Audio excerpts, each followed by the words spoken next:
We have hit the halfway mark. We got 3 more games left to go. I'm Jimerson, joined once again by Tom T Squared Taylor. And Tom, let's go ahead and take a look at the Mobile One leaderboard to see how that win in game number 3 helped out Team Razer. It looked like pretty massively, as now they are in 3rd place, only 8 points behind Team Cheez It. And Zeratricky would like to point out that he is lagging, and they still won the game. So we're going to need Team Razer to start creating an ISP so Zeratricky isn't lagging. All for it. Put it in the chat. Honestly, with how companies have been really producing some amazing products, I wouldn't be surprised if we got like a VPN from like Razer or like um, some of these other companies. But if you want some of their amazing products, right now we are of course doing giveaways for Razer Week. So I bet you guys are all already spamming ! giveaway for Team Razer. Give them your energy. Currently sitting in 3rd place with 32 points. And now let's go ahead and take a look at the Mobile One high performance moment of match number 3, as it was just an excellent finishing. As you can see, these teams that were stacked up on top of each other, Team Pringles, Team Cheez It, really having to deal with the fact that it's 2 Cossack teams fighting it out, and Team Razer are just looking on, laughing at them.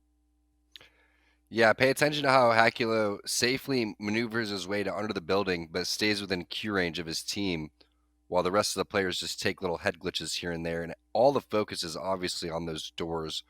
And it's pretty easy once the fight starts to happen in front of you for Team Razer. This is what they're kind of built for, and they put themselves in this position for a reason. They know if they force these 2 teams in front of each other and on top of one another, then they could come through and hit with the third party. So there's the cue back for Hakulo, and everything should be fairly safe. He even has time to hit a battery if he wants, but instead has all this information, has players in front of him that he knows he's just ADSing. There's the easy finish. There's the easy armor swap. Just a gray armor, however, doesn't really matter, as the rest of these players are going to push in this 2v3. They already see one player on the ground. Makes it fairly easy for Team Razer to execute. Yeah, and they can kind of also thank Prodigy Aces there as that final remaining member in the third place team.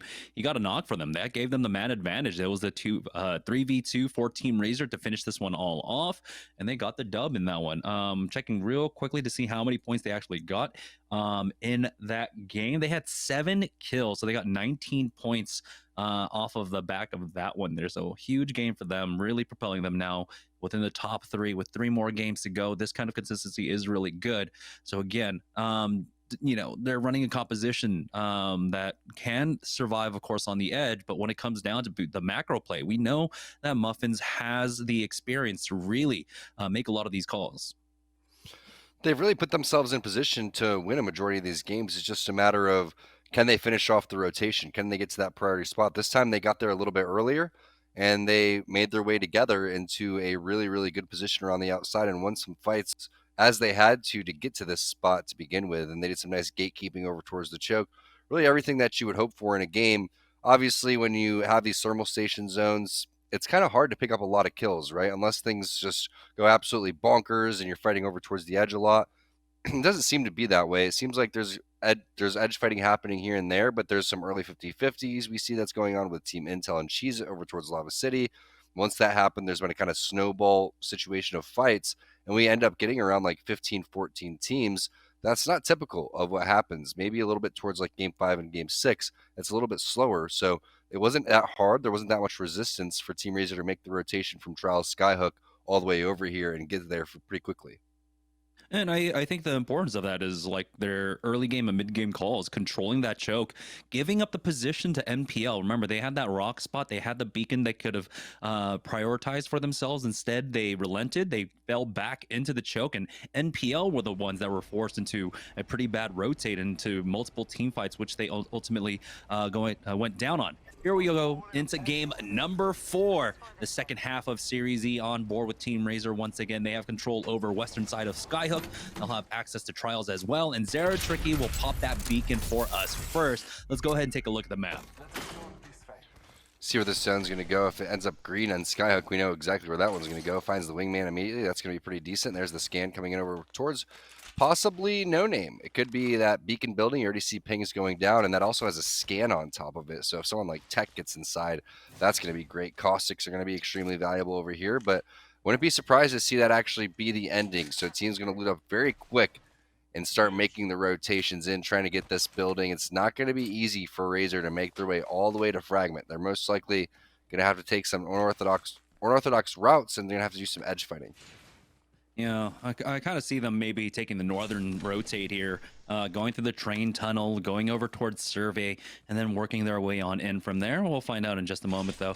And it doesn't look like they've actually opted to take trials quite yet, as they are still pretty split up, and the HUD doesn't show where the third member is currently. But for the simple fact that they're sitting on the whites, it looks like, yeah, they don't have trials access quite yet. Team Cheez-It, though, they've been getting 50-50'd over here by Team Intel, and it looks like we do have that split once again. This time around, though, it's Cheez-It playing on the eastern edge. As you can see, the bubble going down early as well. Hitting for the white does Prodigy Aces with that Volt from the high ground. Does not crack the armor of that white, though. And we'll see if he can try and get out. The nade does come in, and there it is. Rakanishu goes out for the peak, hits for Flesh. He doesn't overcommit onto that quite yet. So they back away despite bringing that one player low. They're just controlling the train building for now. Team on the high ground typically has the advantage right here, but Team Cheez-It has won this 50-50 more often than not, especially with the confidence that they had as Team Intel chased them through the tunnel. But we could see another similar play here from Team Cheez-It, where they kind of bait, they run away, and they hold their ground and turn around as Team Intel starts to get a little bit more aggressive over here. Looks like they do have the knock right now onto 6. Metro and Panda is going to have to do their best to hold them off. Not quite sure when Metro's bubble is going to come up. Once that happens, that's when you could bait the res and force these guys out. In the open, big Thermite is going to connect. You also have the Arc Star coming in from behind, but that's a 75 ticket damage just from one nade. That means Team Cheez-It should be able to push up just a little bit. They're still playing this cautiously, though, but they have an excellent crossfire. As you can see, one on the right, one on the left, and then shooting straight up the guts. You got Rakanishu now coming in for the flank, gets that knock onto Metro, and it's all up to Panders. Left in a 1v3 while he does have that purple Evo. It's still a 1v3, and they are pinching him off, and there it is, the sandwich to finish him. He almost gets the knock onto the Wraith, but it's just a matter of time here. With only 10 HP left, he falls, and Team Intel lose again here on the 50-50. Team Cheez-It, you know, they're happy with that one, especially seeing as how close the ring actually is to them. If I'm 6, I'm calling an audible here after losing these fights. Team Intel too skilled of a team to be taking these 50-50s against a team like Cheez-It that's hot right now. And while these teams are very familiar with fighting over towards Lava City, Team Cheez-It is getting the better of them. And even with the situation where Team Cheez-It looks like they don't want to push and looks like Team Intel wants to get aggressive, it doesn't matter. They still hold the confidence that they need to go and win that fight. Now, this isn't something that we're too surprised to see. Team Rockstar and Tech making their rotation through the train. Yeah, this might be the same squad for the 4th game in a row to take this fight for the time being. But hey, they've got triple purples. Matt Pickett currently needs to find some heals as Crummy gets cracked himself, and they are disconnected from him. He does have the bat at the very least, as Matt Pickett will go ahead and take the high ground now. And with that Gibraltar here on the high, we'll see if that's going to be enough of a crossfire. But no, it looks like it's going to be a disengage from the other side, unless it's a third party coming in. As we do have the port now being popped by Tech. This one's a little far. We'll see how close he can get with it. He still has 30% left. It looks like he does actually get right on top of them now. He does hit for the purple, for the gold, but it's good damage. And that crossfire coming out from Crummy, who still has that high ground angle for himself, forces out that bubble. They're still in the middle of nowhere. One knock onto Bird.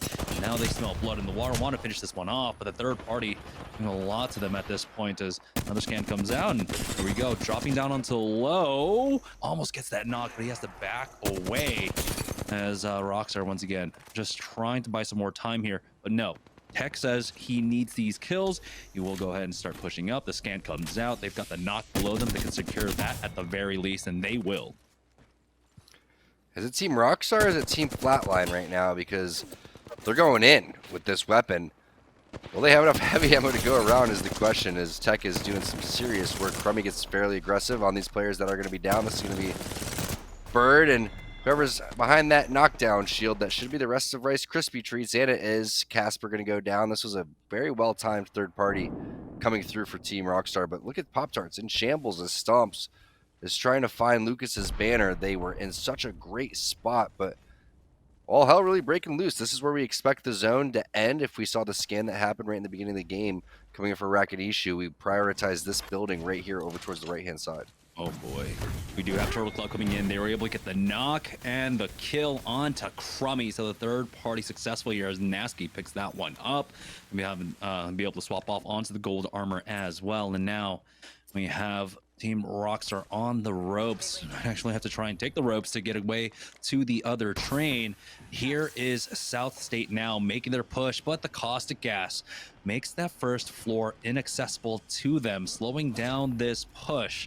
And really, with every squad trying to make their way on in, this is very valuable time for the squad inside, hoping for the third party to try and stop this push as Mercy only tries to find the angle through the window, but he himself takes a lot of damage. Scan comes out from Bronzy there, but you know, they're all still up there as a 3-man on the second story, Tom. I don't think this is a spot I'd be hanging out in very much longer if I'm South State. This fight is taking way too long. It's in a very important building over towards the side as Nasty's going to get the finish onto Tech. Nicely done by them, but you can see from the looks of things, a lot of teams still on the edge. There's actually not that much congestion over here. But South State realizing that it has been taking a while, they are going to just slightly back off over here. Looks like Mercy's going to stay in the vicinity too, but you do have a rotation coming through over towards the Beacon building, and now they're going to go fall back again. The internal clock just ticking perfectly there from South State. They know rotations are going to come in eventually, so playing this building is smart because you do have a couple of different zones that end directly towards them right by that blue trailer, and then another one over towards that northeast trailer as well. Yeah, they do have the bodies right outside of this building as well, and they can continue to try and play this building for now as the lobby starts to get whittled down. We're already down to 14 squads, 39 players remaining, so we got 3 players currently missing now, dead for their squads. We know there's at least 1 rat running around. Stomps currently still alive for his squad, playing the truck that you were talking about, I believe, Tom, but he only has the white Evo for himself. This could be an ending here if he had the full team. He's like, guys, why didn't you just follow me? We'd be in the perfect spot right now, as it looks like Turtle Club wants to get aggressive, but Nasky eats tons of damage, has the gold armor, falls back as they did get infiltrated inside, but it's Dracos that goes down first as Nasky hits a quick sell with the gold armor and then bounces right back. Rambo hits the battery over towards the side.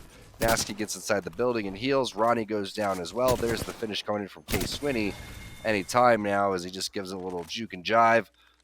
And then 1 player remains on Nestle Pure Life squad. Some shots being ripped across. Coming in with the single fire flatline, I believe. Or no, it's just a little press there from the flatline. Nicely done. Coming in from Turtle Club. Aggressive play from Nasky, but it worked out. Yeah, it might be Taco Tuesday, but it was Nacho who ended up getting that kill, I believe. But Turtle Club, they're not happy with that one. That's a kill point they didn't get, and so now they are on the hunt here. Arcstar's coming into the high ground. That's going to buy them actually a little bit of space just to get up here for absolutely free. Oh boy, Team Lonely Fans taking on South State. It looks like they've already lost out on 2 as Turtle Club continue this push now over at Harvesters. The bubbles hasn't forced out from either side. Thermite going down as well inside, but they don't care. They push right on in. The EVA 8 doing some decent damage as Nasky has to back off. He does have that gold armor, but he pops the bat instead as Rambo holds the angle for himself and his squad. Nasky is right back into the thick of things here as he gets the knock with that Spitfire, and then he does go down. That's going to be a 1-for-1, but Nacho will fall next, and now in this 2v1 case when he pushes by himself, he still has that flatline, has the EVA 8, will be able to finish that one off, and now they need to recover Nasky as he does pull out the armor for him as well. Turtle Club saying, Awkward Turtle, sorry man, you're not on the team. We are going to take you out. Team Cheese It now.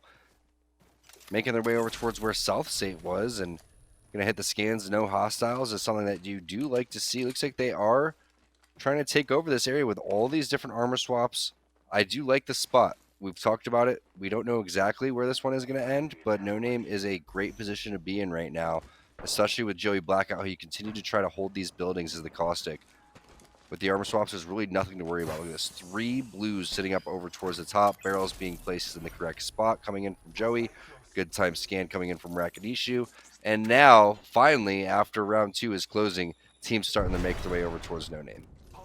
Yeah, and Team Cheetah, despite taking that 50-50 because the ring was so close, they're able to just get a really good spot in the center of the zone now as they're just trying to control some of the roof.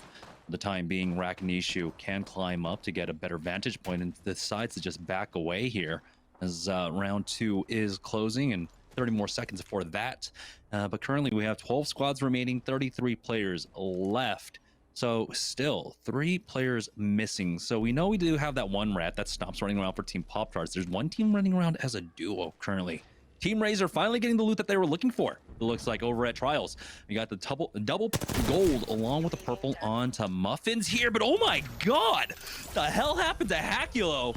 Bubble coming out instantly. He does pop that bat and he survives for the time being, but barely with 1 HP, and going to use that defensive bombardment to back away as well. The bubble has been used on the other side as Hakulo is forced to use that Q. That was mid medkit. He had to cancel that one, so they need to buy some more time here as Muffins pops it back for himself again, cancels the medkit to go for the peak for his squad, but Zeratricky still goes down as Mr. Hakulo tries to get aggressive with that massive out now in the bubble. He only has about 25 HP, and Muffins has almost none himself as well as they will go down. Applejacks went out that fight, but to what end as we have Turtle Club coming in for the third party. K-Swinny picking up 2 there, and it's all up to A's, but he will fall. Rambo, Turtle Club coming up with a huge game so far. 10 squads remaining, and it feels like they've already wiped up half the lobby. This is the most momentum we've seen out of any team so far. Hopefully we don't hit it with the caster. Jinx as Rambo gets hit with the PK. The bubble going to go down. Defensive bombardment is well timed for Nasky. Can he get the res? No gold bag, but does hit the fast res inside the bubble here. Can Rambo get the heals off? Looks like he's going to dip out, but no. Bronzies from South State is in the vicinity. Nasky trying to rip them apart, but I don't think it's going to be able to happen here in this 2-on-3 situation. You have Pride Kuma taking a really nice angle. That PK hitting differently there as Nasky just the last guy alive. Looks like he's going to be finished off. Then he's second there in case when he was able to get up, but looks like they should be able to finish this one off on the South State side. So while we did see tons of momentum coming out from the Turtle Club, they get shut down as the third, fourth, fifth party started to come. Yeah, and now South State controlling the choke here to the south. They have one player at the very least down there. That was K-Swinny getting thirsted. And Stomps has stayed alive. He's hit top 9, but I believe he needs to survive 2 more squads at the very least to pick up more placement points for his team. As it looks like South State were able to, control the south side now, and it is a full 3-man actually that are stuck there, so they can continue to play this. As you can see, Bronzy's already sitting on 5 kills, so this has been a good game for them, and there's another potential 3 points here right in front of them. This is a huge gatekeep. It's so important to not take initial burst coming up over towards the side. Only a 5-shot wingman, 6-shot wingman, excuse me. The gold mag, there it is. 9 shots now for Bronzy as this team is going to push up. Black Hole is going to be there. Great bubble there. Is going to buy Bronzy some time to possibly heal. There goes the Thermite over towards the side as well. Both nades going to connect. Are the shots going to hit, though? Just a 45. Bronzy still needs to heal instead of healing. Looks like he's going to help his team out with the scan. Here comes the gatekeep. The zone is starting to close. Mercy takes a lot of damage. They should be able to win this out fairly easily now that the knock has happened on the Bambino. But it looks like they're putting up a really good fight. This hill is not easy to make their way up of, and they're seeing it right now as Nestle Pure Life goes down. Great job baiting and switching from South State. 3 more kills, and the extra placement points coming in very soon. Yeah, and that was just some great utility usage coming out from Bronzy, controlling both sides of that fight. The left with the Thermite, and then you have the Arcstar on the right. So stopping the push and really just kind of funneling this fight into one lane and making it that much easier to focus down that NPL squad. South State now with so many kills. Bronzy has like 6 or 7. Pride has 5. This is a massive game. They've hit top 8. If they can hit top 3, this is a huge game for them. They have their eyes set on the win, though, because a lot of action should be, again, over towards No Name. So now that they've cleared out this choke, they've cleared out a majority of this area, they should be able to just slowly but surely make their way in, because you can see what's going on inside here. Teams are setting their portals up. They're starting to rotate out of these buildings that are outside the zone into the ones that are in. And this could very well end on that beacon building, or even continue to pull up towards that northwest side, exactly where that res beacon is. Since it's directly on the edge, I'm not quite sure. But just a 2-man squad here is Rare Excellence trying to hold off all these different teams that are going to realize once that scan comes through, they're going to want that building. I'm wondering if Stomps is still alive throughout all of this.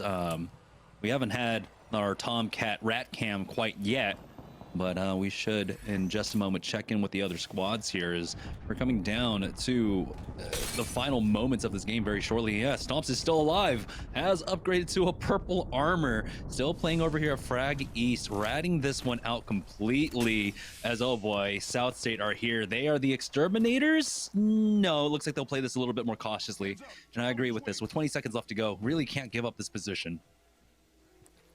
They're gonna try to clear out all of that area. Again, they know that choke is there. That choke area is clear.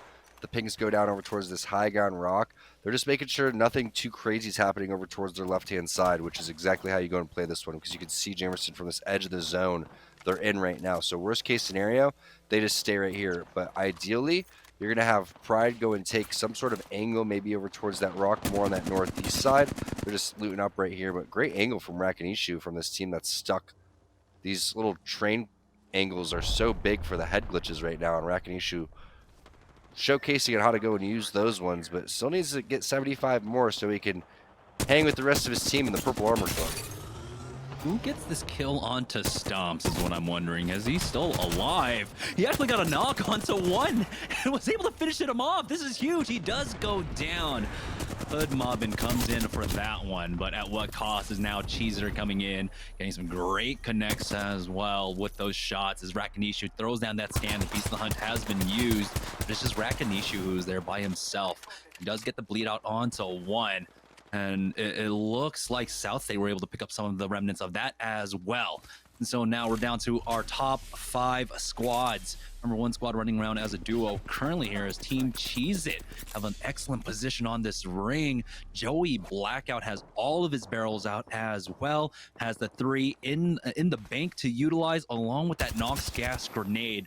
So this can be another incredibly strong finish for Team Cheez-It. We predicted this zone. The Res Beacon zone was seen basically after that first scan that Rakanishu ever hit, and now Cheez-It has methodically worked their way over here after winning game 1. They're continuing to try to showcase what their team's all about, but Rakanishu eats a lot of damage, about 150 over towards the side. That means Nox gas grenade is going to be in hand for Joey Blackout. Nades left, right, and center. They're going to go and toss that one. Joey Blackout gets outside of the zone right there. Do they have enough area to work with? Trying to get into this little crevice. There goes the grenade, doing a little bit of damage. Prodigy Aces hitting a battery over towards the side. Going to have to get over towards his teammate, but he's going to be had. The scan is going to be there. That team is trying to make their way over towards the high ground, but a nice rotation coming in from Prodigy Aces. Grenade is going to land, but no, he dips out of there. And will that team continue to push? I love this angle over towards the rock with a PK. Connects on 145 right there. More players going to be down below him. That team's starting to run now because Prodigy Ace is taking this little angle. This head glitch is absolutely huge. Buys time for his team to heal. Joey Blackout is going to pop a couple of barrels just so he can get a little bit of distortion to heal throughout that gas. And it looks like Prodigy Aces has weathered this storm temporarily as this other team's camping on the other side of the rock.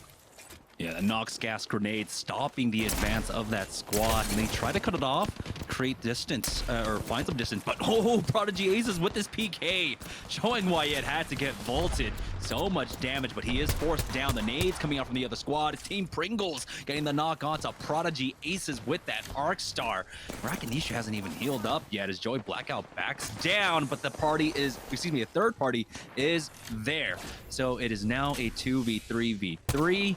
Team Cheez-It still need to heal up. Rakanishu throwing down those scans whenever he can, but it looks like they might just be all out of heals now as Rakanishu still hasn't healed and Joey Blackout isn't handing anything over. Team Pringles are in the center of the zone. They've taken the high ground as well, and they are up top now, finishing off Prodigy Aces.